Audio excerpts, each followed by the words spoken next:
coup, notre jeu, c'est un jeu narratif d'aventure dans lequel on va incarner Thelma et Vander. Et donc, pour replacer un peu le contexte au début du jeu, on revient au manoir familial après 7 ans d'absence.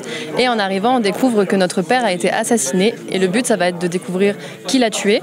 Et pour ce faire, on va devoir interroger tous les membres de notre famille qui seront présents, analyser des objets pour trouver des indices. Et donc, en apprendre plus sur toute notre famille qui est un petit peu spéciale, on va dire.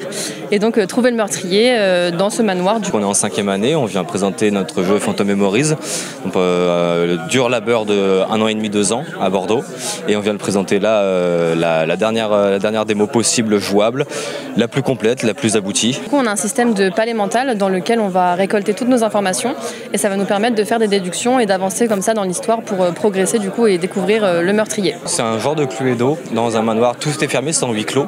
On a 7 personnages qu'on peut interroger, avec qui on peut discuter, des objets à trouver et à mettre en relation avec ce qu'on sait des personnages ou des objets, faire les déductions donc avec le palais mental. Donc oui, c'est un genre de Cluedo, mais c'est presque que le prétexte.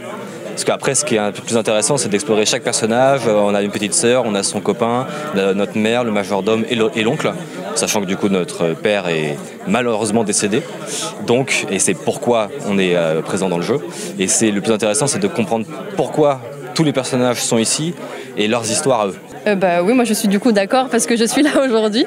Je pense que c'est bien du coup qu'il y ait de plus en plus de femmes dans le jeu vidéo parce que c'est bien d'avoir de la visibilité à ce niveau-là parce qu'il y a encore beaucoup de préjugés et de clichés sur les femmes qui jouent aux jeux vidéo. Donc c'est pour ça, c'est bien de faire avancer les choses à ce niveau-là. En tout cas, on essaye. On a même ça dans le jeu. Oui, dans le jeu, on a une petite partie, un petit arc narratif sur un de nos personnages qui traite un peu tout ça d'identité de genre et de... Sans trop spoiler, ça parle un peu de ça, donc on essaye aussi un peu de notre côté d'avancer dans ce combat.